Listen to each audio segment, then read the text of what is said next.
자, 예비 아빠들, 아직 출산을 경험하지 못한 예비 아빠들은 딱 10분만 이 영상 보면 그래도 기본은 할 수 있습니다. 자, 우리 기본만 하자고요. 엄마들 딱 10분만 예비 아빠들한테 이 영상 보여주세요.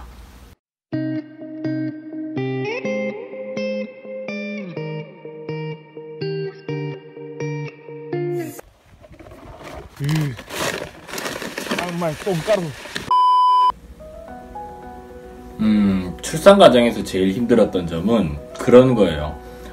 꼭다라몸의 경우에는 40주가 다 되도록 진통이 이제 자연 진통이 걸리지 않은 거예요. 보통 뭐 요즘은 37주, 8주 되면은 이렇게 조기에 진통이 와서 이렇게 출산으로 이어지는 경우가 많은데, 꼭다라몸 같은 경우는 40주가 될 때까지도 반응이 없어서 담당 의사 선생님께서 일주일 정도 한번 기다려보자라고 했어요. 그래서 좀 기다려볼까라고 했는데 이제 막달에 검사를 매주 하잖아요. 마지막 달이 되면, 출산 임박하게 되면 검사를 매주 하게 되는데, 그때 아이의 몸무게가 추정치가 3.8kg가 넘었어요. 그래서 이거는 더 뒤로 미루면 아이가 뱃속에서 너무 크면 산모도 힘들고 또 좀 위험할 수도 있고 해서 40주를 꽉 채우고 3일 더 지난 날 유도분만을 결정을 했어요.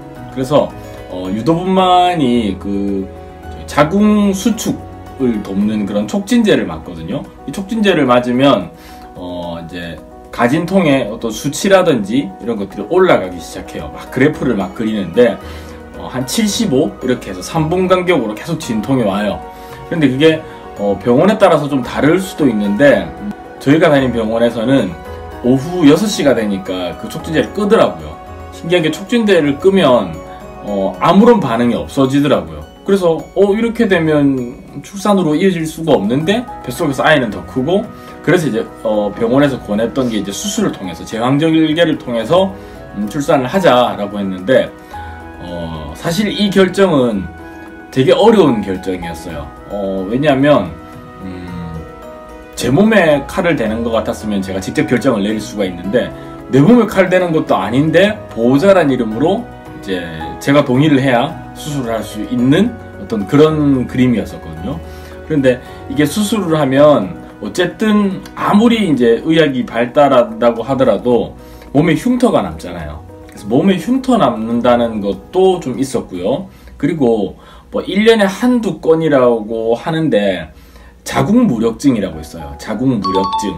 그게 뭐냐면 자궁을 이제 자궁에 공간을 벌린 다음에 아이를 끄집어내고 다시 이제 자궁을 이렇게 봉합을 하는데, 어느 정도의 약간 그 탱탱한 기운이 있어야만 이제 자궁이 이제 정상적인 크기로 다시 수축이 된다라고 하는데, 무력증이라고 해서 이렇게 자궁이 퍼져버리는 거예요. 이게 계속 반복이 되면 봉합 수술을 할 수 없다는 문제도 있고, 뭐 여러 가지, 뭐 그 부분에 있어서는 제가 뭐 의사가 아니기 때문에 전문적이지 않지만 뭐 여러 가지 문제가 있기 때문에 자궁을 적출할 수도 있다고 하는 얘기를 제가 들었었거든요. 1년에 뭐 병원별로 한두 건 있다라고 하지만 그 한두 건이 우리 이야기가 아니라는 법이 없었기 때문에 그런 거 저런 것 때문에 결정을 내기가 되게 어려웠어요. 그래서 출산의 전 과정 중에 이제 아빠 입장에서, 남편 입장에서 가장 어려웠던 건 그 수술을 할 것이냐 말 것이냐를 결정하는 그 순간이 가장 어려웠습니다. 뭐 신경 쓸 게 되게 많은데요. 출산의 과정이 아내가, 집사람 혼자서만 다 하는 게 아니잖아요. 그래서 같이 한다라고 하는 생각을 좀 하는 게 중요한 것 같아요. 남편들이 잘못하는 것 중에 그런 것들이 있어요. 출산도 그렇고 육아도 그렇고 내가 도와준다라고 생각하는, 돕는다, 우리 부인을, 와이프를 내가 돕는다라고 생각하고 접근하는 경우들이 상당히 많은 것 같더라고요.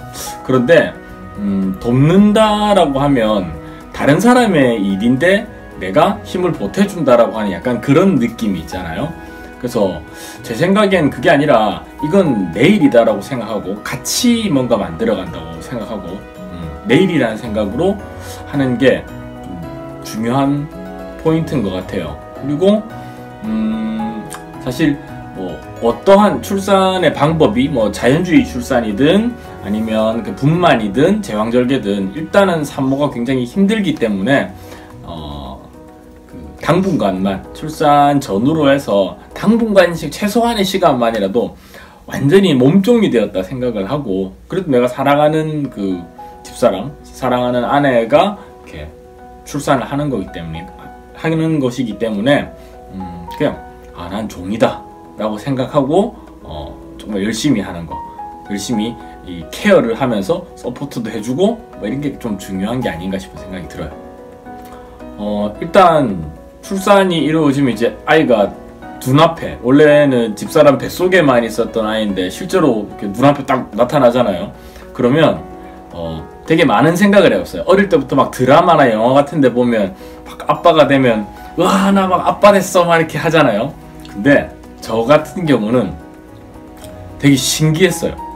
신기하고 그냥 좀 멍했어요. 멍하면서 신기하고 솔직히 말씀드리면 아주 이쁘다라는 생각보다는 못생겼다는 생각을 좀 했어요. 약간 그 양수 안에서 갓 나온 아이들이기 때문에 쪼글쪼글하고요.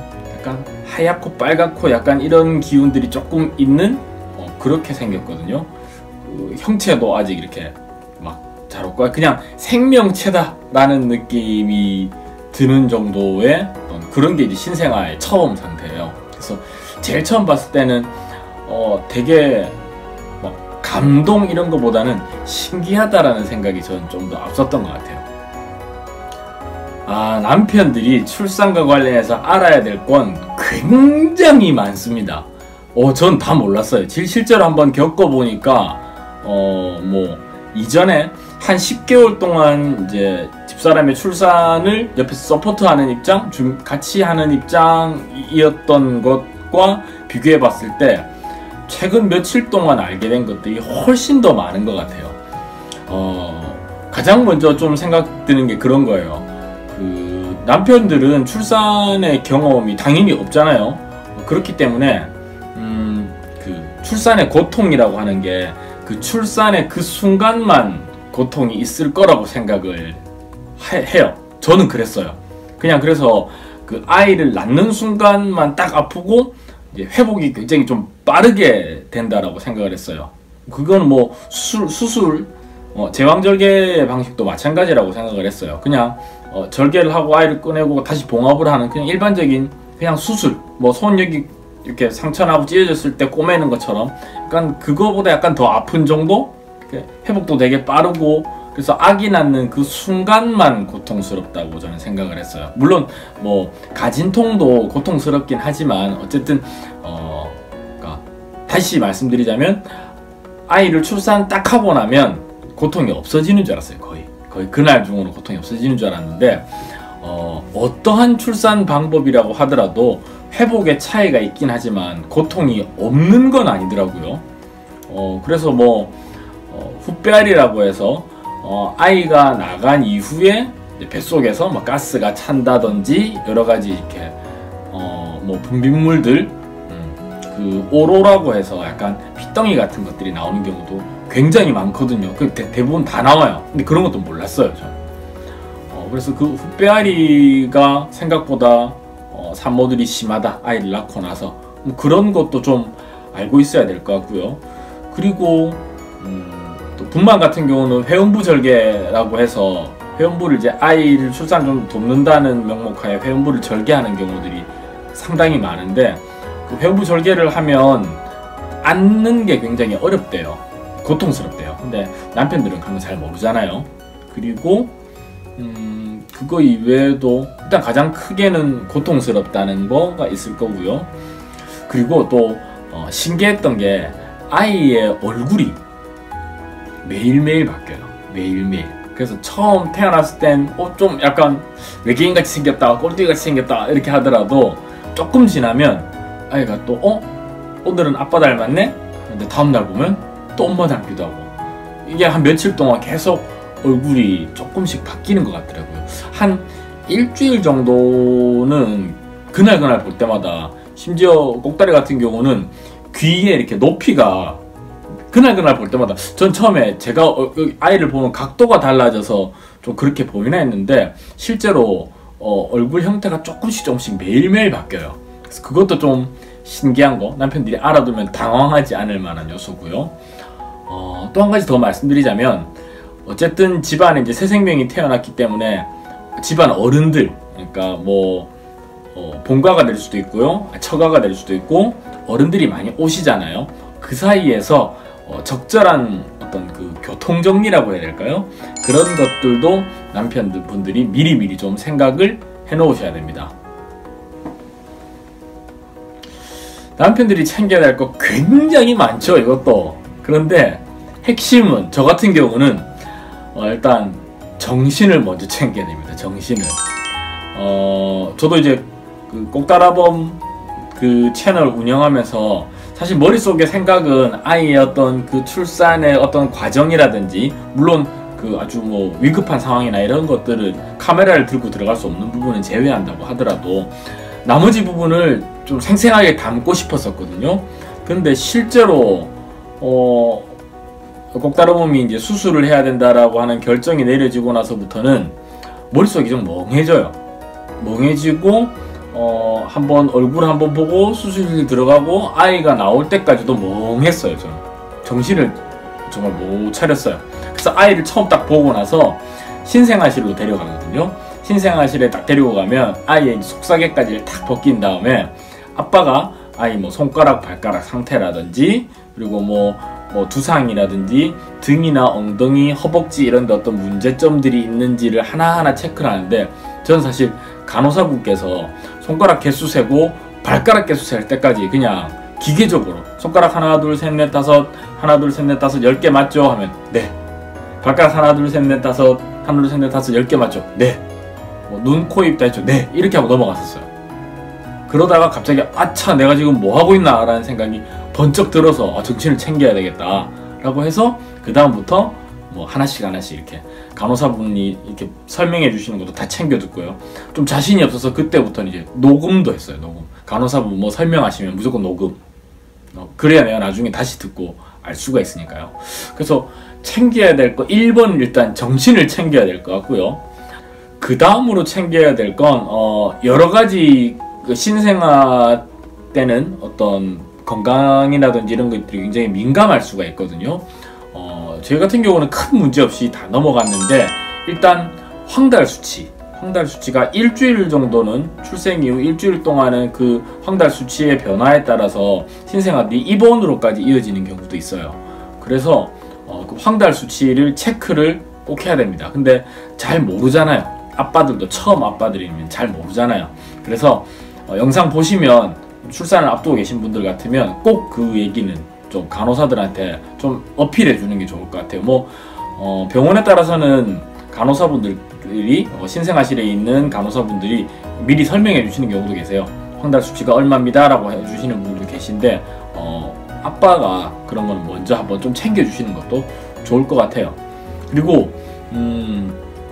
꼭다라범 같은 경우는 그 임신성 당뇨, 임당 때문에 당 수치 관리도 좀 했었거든요. 그럴 경우에는 아이들의 당 수치도 같이 봅니다. 보통 아이들은 저혈당이 나오는 경우가 많다고 하더라고요. 그래서 이제 임당 확진을 받은, 확진이라고 해야 되나? 임당 확진을 받은 산모의 아이들 같은 경우는 그 아이들의 당 수치도 좀 챙겨 보셔야 됩니다. 그래서 그러한 약간 아주 신생아와 관련된 기초적인 의학적인 어떤 그런 질문들, 그런 것들도 좀 챙겨 보셔야 될 것 같고요. 다음으로 챙겨야 될 건 일단 첫 번째 질문에서도 제가 답 드린 것처럼 충실한 노예가 됐다고 생각했을 때 집사람이 일단 병원에 있거나 조리원에 있으면은 이동이 원활하지 못하잖아요. 그래서 이걸 남편분들이 이제 케어를 해줘야 되는데, 집사람이 이제 아이와 관련된 물건들, 뭐 가제 손수건이 될 수도 있고요, 뭐 건티슈나 물티슈나 기저귀나 뭐 여러 가지 것들이, 크림 같은 것들도 될 수도 있고요. 여러 가지들을 어디에 뭐가 있는지 정도는 알고 있어야, 그래야 아무래도 집사람이 정신없는 틈에 이거 좀 챙겨달라고 얘기를 하면 집에 얼른 가서 그게 제대로 챙길 수가 있어요. 그게 사실 어디에 뭐가 있는지를 전혀 모르고 이게 뭔지를 모르게 된다면 아무래도 그 챙길 때 좀 모나리 좀 편하게 챙길 수가 없겠죠. 그래서 적어도 우리 아이와 관련해서 그리고 우리 집사람과 관련해서 이 물건이 여기 있고 이 물건의 이름은 이거고 이렇게 생겼다 정도는 좀 챙겨봐야 되지 않겠나 싶은 생각이 좀 듭니다. 또 하나 정도 더 말씀드리자면 위생이에요. 위생 상태. 아무래도 엄마들은 되게 좀 깔끔한 편인데 평균적으로 아빠들이 좀 덜 깔끔해요. 아주 디테일한 부분. 저 같은 경우는 그 아이를 처음 이렇게 안을 때 손을 정말 태어나서 저희 어머니가 저를 손 씻겨줄 때를 제외하고는 제가 그렇게 깨끗이 씻는다고 할 정도 없이 우리 뭐 고속도로나 이런 데 가면 어떻게 손 씻으면 되는가 막 이렇게 있잖아요. 깍지 끼고 하고 뭐 손 등 이렇게 밀고 뭐 손목 돌리고 다 했어요. 1분 가까이 손을 씻고 그 다음에 나와서 손을 말린 다음에 손 소독제 딱 하고 신생아실에 마치 집도하러 들어가는 수술하러 들어가는 의사처럼 이렇게 들어갔어요. 이렇게 들어가서 이렇게 아이 만지고. 근데 이게 좀 아빠들에 따라서는 특히나 아빠들 좀 조심하셔야 될 게 화장실 갔다가 손 안 씻는 아빠들이 있어요. 그리고 그 손으로 그대로 아이들 만지고 그러면 아주 신선한 그 병균이 그죠? 안 좋은 균들이 아이한테 그대로 이렇게 우리가 물려줄 재산은 없다고 하더라도 그 병균 같은 거 물려주면 안 되잖아요. 그렇죠? 그래서 아빠들이 좀 손 좀 잘 씻고 아이 만질 때는 좀 그 정도의 위생 정도는 좀 챙겨야 되지 않을까 싶은 생각이 좀 드네요. 자, 아빠들이 굉장히 지금 네이버 막 들어가서 막 출산 들어가는 비용 막 검색하시고 이럴 거예요. 혼자 집사람한테 말은 못하고 병원비 얼마나 오나 막 걱정되고 막 이런 분들 많을 거예요. 제가 알려드릴게요. 우선 어떤 병원에 입원을 하느냐, 어떤 병원에 출산하느냐에 따라서 병원비 좀 차이가 있습니다. 저희 같은 경우는 준종합병원에서 출산을 했어요. 그래서 저희를 기준으로 말씀드릴게요. 일단 우리가 출산에 들어가는 비용이라고 하면 출산 자체 비용 그리고 거기에 따른 입원과 관련된 비용, 그죠? 입원하는 데 들어가는 비용이 있을 거고요. 그러니까 출산 자체에 들어가는 비용 그리고 관련돼서 입원 비용 거기다가 더해서 뭔가 혹시 엄마가 좀 몸이 안 좋거나 뭐 하면은 추가로 약물을 투여하는 게 있겠죠. 뭐 그런 거 관련된 비용도 있고요. 마지막으로 아이 신생아실에 며칠 동안 투숙을 하는 며칠 동안 입원해 있는 아이에 대한 비용 이렇게 한 4가지 정도의 비용이 있는데요. 가장 먼저 출산과 관련된 직접적인 비용은 출산 방법에 따라서 다 다르더라고요. 그래서 저희가 있었던 병원 같은 경우는 자연주의 출산도 있었고 분만도 있었고 제왕절개 수술도 있었어요. 근데 자연주의 출산 같은 경우는 뭐 인위적인 어떤 주사라든지 약물 이런 거 투여하지 않고 정말 엄마가 자연 진통으로 아이를 낳는 경우인데 이 경우는 제가 정확하게는 모르겠는데 의료보험의 혜택이 있는지 없는지 잘 모르겠어요. 그런데 출산에 들어간 비용 자체는 가장 저렴한데 실질적으로 의료보험의 혜택이 크지 않은 것 같더라고요. 그래서 한 90만원 정도 되는 돈을 엄마 아빠가 실질적으로 다 부담을 해야 되는 걸로 알고 있고요. 그리고 분만 같은 경우는 엄청 싸더라고요. 정말 수술을 한 게 아니라 여기 거의 들어가는 촉진제 비용 뭐 이 정도 하고 수술에 들어가는 비용 출산 분만 방식에 들어가는 비용 자체는 그렇게 크지 않은 것 같았습니다. 그리고 이제 저희 같은 경우는 제왕절개 수술을 통해서 이렇게 아이를 출산을 했는데 제왕절개 출산 역시도 예전에는 되게 비쌌대요. 한 8, 90만 원 정도는 개인이 부담해야 될 정도로 비쌌는데 이게 2018년 10월인가부터 해서 제왕절개 수술도 의료보험 적용이 굉장히 많이 확대가 돼서 이거 역시도 비용이 거의 안 든다 싶을 정도로 한 20만원 내외 정도 드는 것 같아요.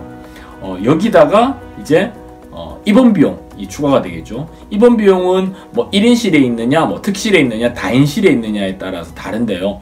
예를 들어서 뭐 특실 같은 경우는 가격이 정말 위로는 한도 끝도 없이 올라가니까 보통 일반적인 1인실 같으면 뭐 1박 하는데 식대하고 포함해서 한 15만원에서 20만원 선 1박이에요. 이 정도 생각하시면 되고요.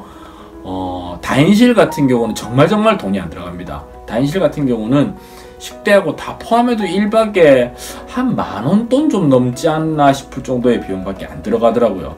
그래서 이 모든 걸 다 합치면 그러니까 출산과 그리고 직접적인 출산과 그리고 입원하는 비용을 다 합치면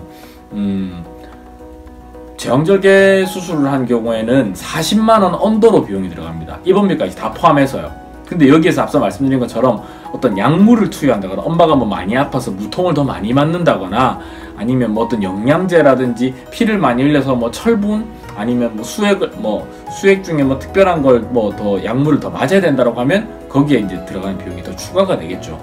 하지만 생각했던 것보다는 비용이 많이 안 들어갑니다.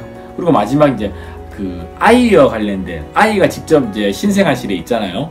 이거 영수증에 보면 그 아이 신생아실에 입원해 있는 비용은 100만 원을 넘어갑니다.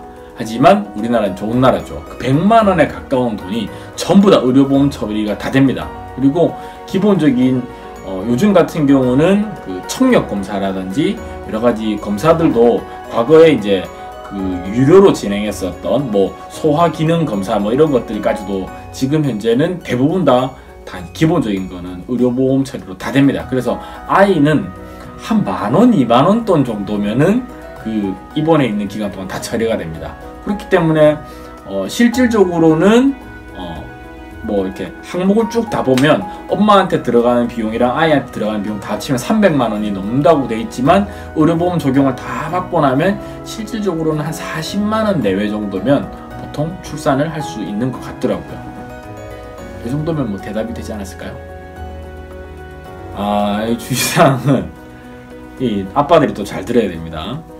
우리가 이게 이 출산은 되게 그 한 생명이 탄생하고 이렇게 되면 되게 축하할 만한 일이잖아요.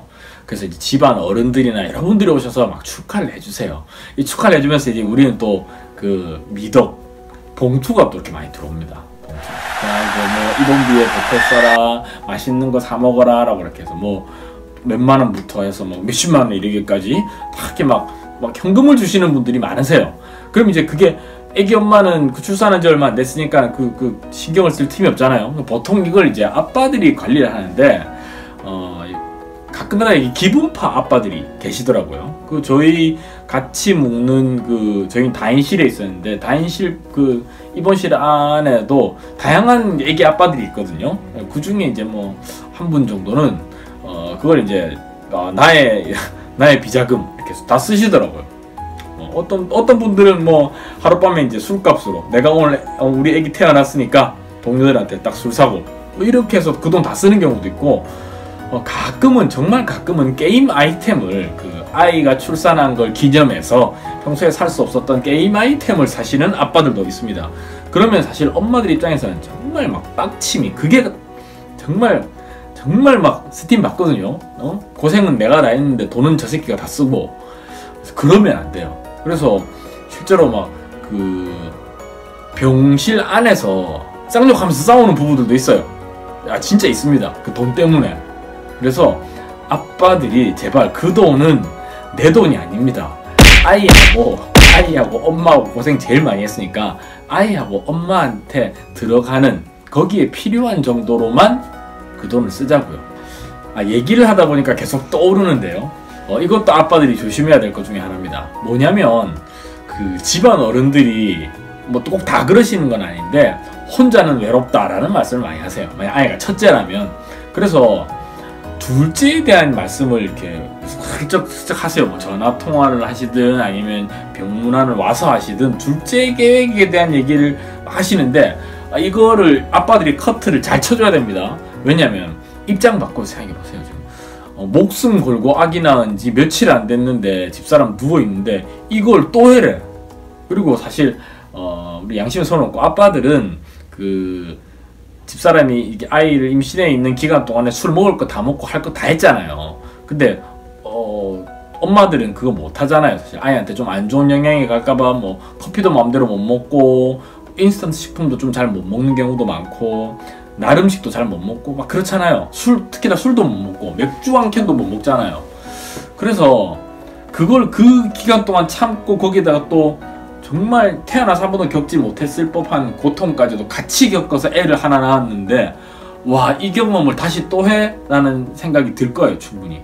근데 그 고통과 그 힘든 시간을 쭉 보내고 이제 잠깐 쉬어갈 타임에 집사람에게 바로 둘째 얘기를 한다는 건 정말 정말 피날 때까지 똥침 맞아야 될 그런 이야기라고 생각합니다. 그래서 좀 실제로 그런 가족 계획이 있다고 하더라도, 그쵸? 바로 여보 우리 둘째, 자기야 우리 둘째, 이런 얘기는 바로 하는 건 전 아닌 것 같아요. 그래서 그것도 좀 주의해야 될 것 같고요. 이렇게 해서 두 가지 정도 그 축의금 들어온 거를 내가 슈킹해서는 안 된다. 첫 번째, 그건 내 돈 아니다. 그리고 두 번째는 이세 계획은 설령 있다고 하더라도 좀 천천히 밝히자. 이 정도가 뭐 좀 주의해야 될 내용인 것 같아요. 자, 이렇게 해서 오늘 여러분과 함께 생생한 출산 열흘이 지난 초보 아빠의 입장에서 나보다 더 후배들, 아직 출산을 경험해보지 못한 예비 아빠들이 꼭 알아야 될 거에 대한 내용을 한번 쭉 한번 좀 인터뷰 형식으로 얘기해봤어요. 이제 아마 우리 꼭다리가 집으로 가게 되면 좀 더 영상 만들고 하는 게 좀 정신없진 않을까 좀 걱정도 사실 좀 되는데요. 틈틈이 한번 재미있는 영상들 많이 만들어서 올리도록 하겠습니다. 그럼 저는 다음 영상에서 인사드리도록 하겠습니다. 안녕히 계세요.